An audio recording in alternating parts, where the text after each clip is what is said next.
Hello, welcome to Cabin Fever Crochet. I'm Helene, and it's good to be here again. I thought I would just stop by for a few, show you a couple of projects. I originally was going to take a little time today and start the Sunny Cove sun hat tutorial, but I wound up with a migraine since yesterday afternoon, so I'm working on recovery mode, just taking it easy. And I did feel up to crocheting, so I started this last night, and I was so pleasantly surprised how it worked up. And this is one cake so far. I'm going to show you the other one. But this is my Starlight Crescent shawl from last fall, and I originally worked that up in Arcane Fiberworks Superwash Merino in a DK weight. That came out just nice. It's so soft, it's warm, not too heavy. And I have been thinking about doing a lighter weight one for the summer, and I did, like, if you want to go back to that video or anything, I'll leave the links to everything mentioned below. And I had eyed this yarn, and I went back a few months ago and got it because when I saw it, this shawl came to mind. I thought it would make a really nice lightweight one for the summer, also in a DK weight, and I'll be taking it to the market soon. This is how far I've gotten, and I used up one full cake other than this little end straggler here, not much there. And I meant to measure it, but I have a pretty good wingspan, wide wingspan here, and here it is from the tip of my finger, and it goes all the way beyond my shoulder. There's going to be plenty to finish it for the width that I want, which will be like a shawlette, a little bit more than that, but not just a full-on that goes down long and you can wrap around you, but a good mid-size, and those do well for me at the market. And what's neat is because this has an increase in 6 sections, it grows pretty quickly. So when I took a look at this is called, by the way, Let It Go Flamingo, and I don't know, I think Fiesta comes to mind when I looked at it, but I knew it would be pretty, but there's so many surprises inside with the color changes, and it is Hobby Lobby's Yarn Bee Sugar Wheel Cotton Sparkle. You see that? I love that. It's made with US fibers.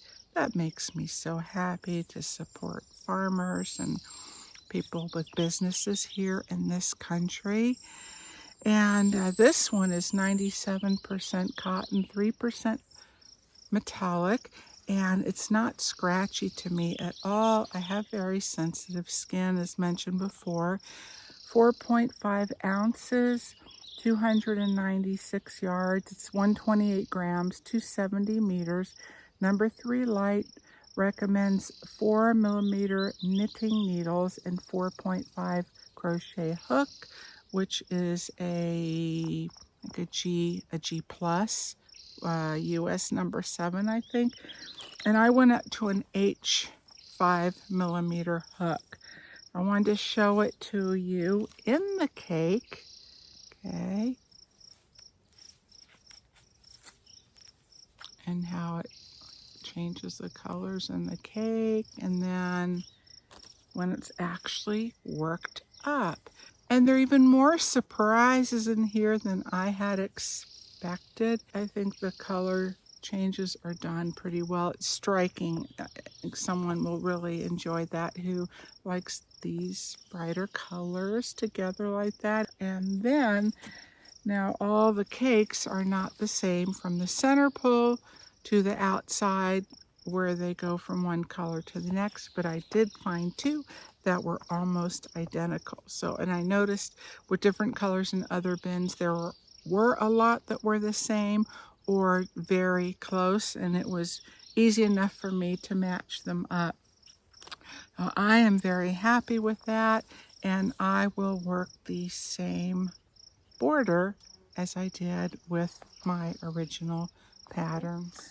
And as far as maybe other summer weight, whatever recommendations, I mean, there's so many out there.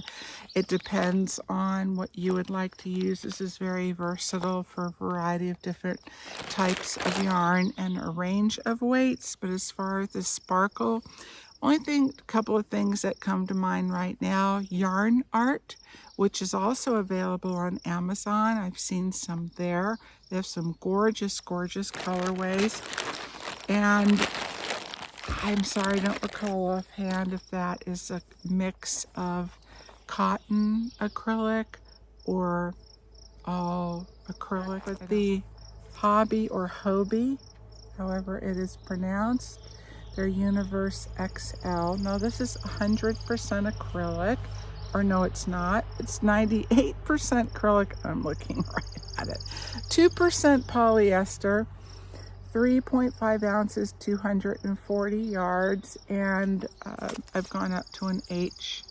It recommends from a G to an H anyway. And those are very, very pretty color changes. Even though they are shorter color changes, I think it would still work very, very nicely. I happen to have this in my stash, and this works out pretty lightweight yarn. And yeah, you can work it closer together if you want to. I mean, that's entirely up to you. I'm just thinking, summer weight kind of thing. So yeah, I'm very happy with that. Seems most of my customers appreciate and want the natural fibers or the blends. Okay, so now I'm going to show you the other project. This is a bucket style type of handbag that fits into the crook of your arm, and for its relatively smaller size, it does open up nicely and gives a decent amount of space. I did not feel the need to line it because of the closeness and density of the stitches themselves, but I did add a button and loop closure just for that bit of added measure of security at the top, and gives a nice little extra finishing touch. And I added a little inside pocket. All I did was make a chain about however wide I wanted it to be, single crocheted in the second chain from the hook all the way across, chain one, single crochet in every stitch back, and chain one again, which does not count as a stitch at every new beginning of each row. Single crocheted back and forth to the height that I wanted. I eyeballed it where I wanted the placement because it's a smaller bag anyway, but you could certainly pin that around your two sides and along the bottom. And then I just hand stitched it in the same color. You could whip stitch it, you could go in and out. I did a whip stitching and it blended in just fine, and it reinforced that really well. Anywhere that has a stress point, it can weaken that, and I want it to hold and last. So I doubled the strands, and I used discontinued yarn, just using it for my stash. It's a lighter number 5 bulky of the Bernat Maker Home DEC, abbreviated for decor yarn, with a 72% cotton tube and nylon core for strength. So I put 2 strands together, and I went down a hook size for that. It's a bit hard on my hands, and I'm being extra careful of that, and so I just do a little bit at a time and then take breaks and stretch and so forth and go back to it. And I made that a little while back, and I finally finished it and reinforced the straps and put an extra trim of a slip stitch around it to make it strong, a little bit wider. And I'm so happy. She just loves it. I just love that. And then the little flower I made coordinates so well with the wrap that she also purchased, and it worked out really well. And because of the 2 strands together, gave it the structure that I was going for, so it will stand up on its own. So that's fun. Anyway, that is it for today. Okay, as always, take good care. Have a beautiful rest of your day or evening, and I will see you again next time. All right, bye for now.